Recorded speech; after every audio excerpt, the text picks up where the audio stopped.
नमस्कार मंडळी, घरोघरी मातीच्या चुली या मालिकेच्या आजच्या भागात काय होते ते आपण पाहूयात. तर आता इथे सारंग मेल्यामुळे ऐश्वर्याला खूप आनंद झालेला असतो. ती उड्या मारत असते. तेवढ्यात तिथे ऋषिकेश येतो आणि म्हणतो की हे बघ ऐश्वर्या, सगळे नाटकं बंद कर. मग ऐश्वर्या म्हणते की अहो ऋषिकेश दादा, तुम्ही असं का बोलताय? माझा नवरा मेलाय आणि तुम्ही मला असं काहीही बोलताय. ऋषिकेश म्हणतो की मला तुझी सगळी नाटकं माहीत आहेत. माझ्या भावाने मरताना मला सांगितलं होतं की तू सर्व प्रॉपर्टी तुझ्या नावावर करून घेतली आहेस. पण लक्षात ठेव, सुईच्या टोका एवढी सुद्धा मी प्रॉपर्टी तुला मिळू देणार नाही. आणि इकडे सारंग जानकीला म्हणत असतो की वहिनी, तुमच्या डोळ्यात पाणी का बरं आहे? मग जानकी म्हणते की अहो, आपण जे काही नाटक करतोय ना, त्यामुळे आपल्या घरच्यांना खूप त्रास होतोय आणि मला ते बघवत नाहीये. मग सारंग म्हणते की अहो वहिनी, आपण त्यांच्या चांगल्यासाठीच करतोय ना. ऐश्वर्याचा चेहरा, खरा चेहरा पुढे आला पाहिजे यासाठी. वहिनी, तुमचं कसं आहे माहिती आहे का, तुम्हाला कोणाचं वाईट झालेलं बघवतच नाही. त्यानंतर तिथे ऋषिकेश येतो आणि सारंगला खुणवतो की तू पटकन नाकात बोळे घालून झोप परत, कारण ऐश्वर्या तिथे येत असते. मग ऐश्वर्या तिथे येते आणि जानकी परत रडायचं नाटक सुरू करते. आणि इकडे आजी म्हणत असते की हे काही वय आहे का जाण्याचं? माझा सारंग असा कसा गेला? यावर ऋषिकेश आता आजीला धीर देत असतो. त्यानंतर ऋषिकेशला फोन येतो आणि नाना म्हणत असतात की तू पटकन ये. मग सर्वजण ऋषिकेशला विचारतात की काय म्हणाले नाना? मग ऋषिकेश सांगतो की ते दोघे मंदिरातून निघाले होते, पण तेवढ्यात सुमित्राईला चक्कर आली. मग आता नानांनी तिला दवाखान्यात ॲडमिट केलं आहे. मग आता आपल्याला तिथे जावं लागेल. यावर आजी म्हणते का रे बापरे, अजून सुमित्राला तर सारंगची बातमी कळाली नाही तरी तिची आत्ताच हालत खराब आहे. मग कळाल्यानंतर तर काय होईल? तिला ना आपण कळूच नाही दिलं पाहिजे. मग ऋषिकेश म्हणते की हो, आधी मला तिथे जाऊन तर बघू द्या काय कंडिशन आहे, मग आपण बघू. त्यानंतर ऋषिकेश नानांना देखील ही बातमी कळवतो आणि बिचारे नाना खूप रडत असतात. यानंतर नाना म्हणत असतात की कसं काय सारंग हा आपल्याला सोडून गेला. आता या वयात मुलाने बापाचं प्रेत खांद्यावर घ्यायचं असतं, तर आता सारंग हा माझ्या खांद्यावरती प्रेत सोडून निघून गेलाय आणि ते रडत असतात. त्यानंतर डॉक्टर तिथे येतात आणि सांगतात की सुमित्रा रणदिवे यांना आता शुद्ध आलेली आहे. त्यावर डॉक्टर एक प्रश्न विचारतात की बाय द वे, सारंग कोण आहे? कारण ते सारखं सारंगचं नाव घेत आहेत. मग ऋषिकेश सांगतो की तो माझा धाकटा भाऊ आहे, पण आता त्याचा ॲक्सिडेंट झाला आहे, त्यामुळे तो इथे येऊ शकत नाही. मग डॉक्टर म्हणतात की मी तुम्हाला एक सल्ला देतो, त्यांना अशी कोणतीही बातमी देऊ नका की त्यामुळे त्यांना त्रास होईल. मग ऋषिकेश म्हणतो की हो, आम्ही याची काळजी घेऊ. त्यानंतर सुमित्राला भेटण्यासाठी तिथे अवंतिका, सौमित्र, जानकी आलेली असते. ते आल्यावर सुमित्रा म्हणत असते की सारंग सारंग कुठे? मग जानकी सांगते की तुम्ही शांत व्हा, सारंग भाऊजी एकदम व्यवस्थित आहेत. मग सुमित्रा म्हणते की मी जोपर्यंत सारंगला डोळे भरून इथे पाहत नाही तोपर्यंत मला बरं वाटणार नाही. आणि अवंतिका देखील सुमित्राला धीर देत असते की तुम्ही शांत व्हा आणि आधी स्वतःची काळजी घ्या.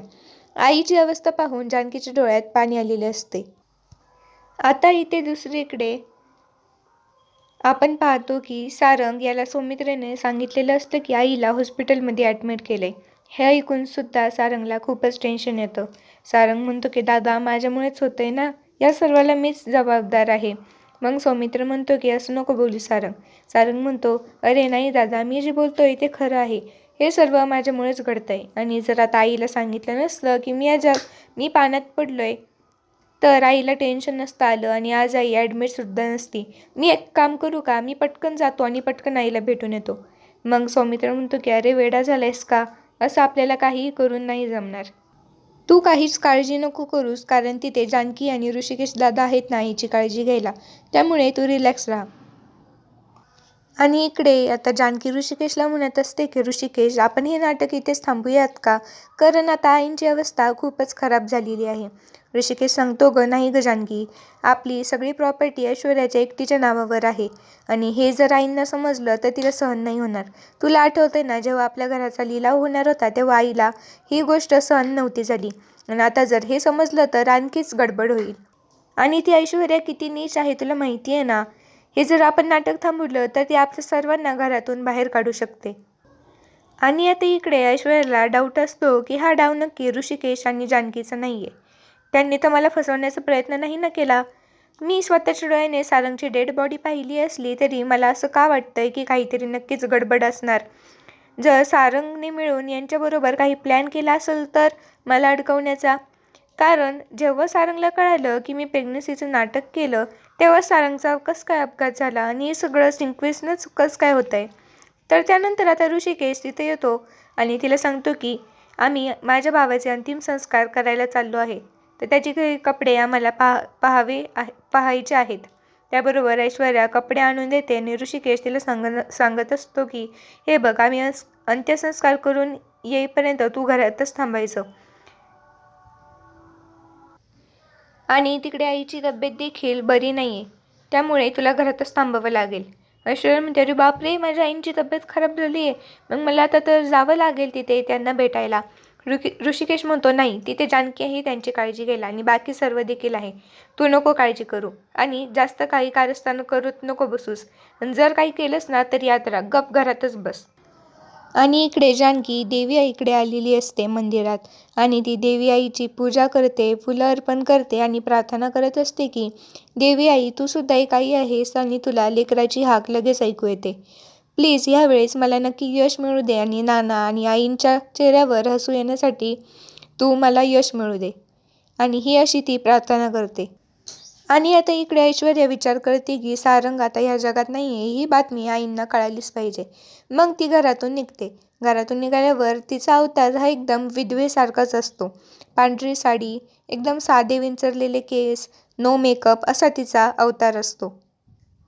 आणि इकडे हॉस्पिटलमध्ये जानकी ऋषिकेशला म्हणत असते की ऋषिकेश, मला खरंच खूप टेन्शन आलेलं आहे, आईची ही हालत मला बघवत नाही आहे. ऋषिकेश म्हणतो की हे जे काही चाललं आहे ना ते आपल्याला बंद नाही करायला लागणार, कारण ऐश्वर्याचा चेहरा हा आपल्याला समोर आणावाच लागेल. त्यानंतर जानकी ही बोलण्यात व्यस्त असते. तोच डाव साधून ऐश्वर्या हॉस्पिटलमध्ये आतमध्ये येते आणि आतमध्ये येऊन सुमित्राची खोली विचारते. त्यानंतर ऋषिकेश देखील बोलण्यात एवढा व्यस्त असतो की ऐश्वर्या ती संधी पाहून देखील लगेच सुमित्राच्या खोलीत घुसते. आणि आता तुम्हाला काय वाटतंय, ऐश्वर्या सगळं सुमित्राला सांगून टाकेल का? पुढील भाग पाहण्यासाठी माझ्या चॅनलला नक्की सबस्क्राईब करा, लाईक करा, शेअर करा. धन्यवाद.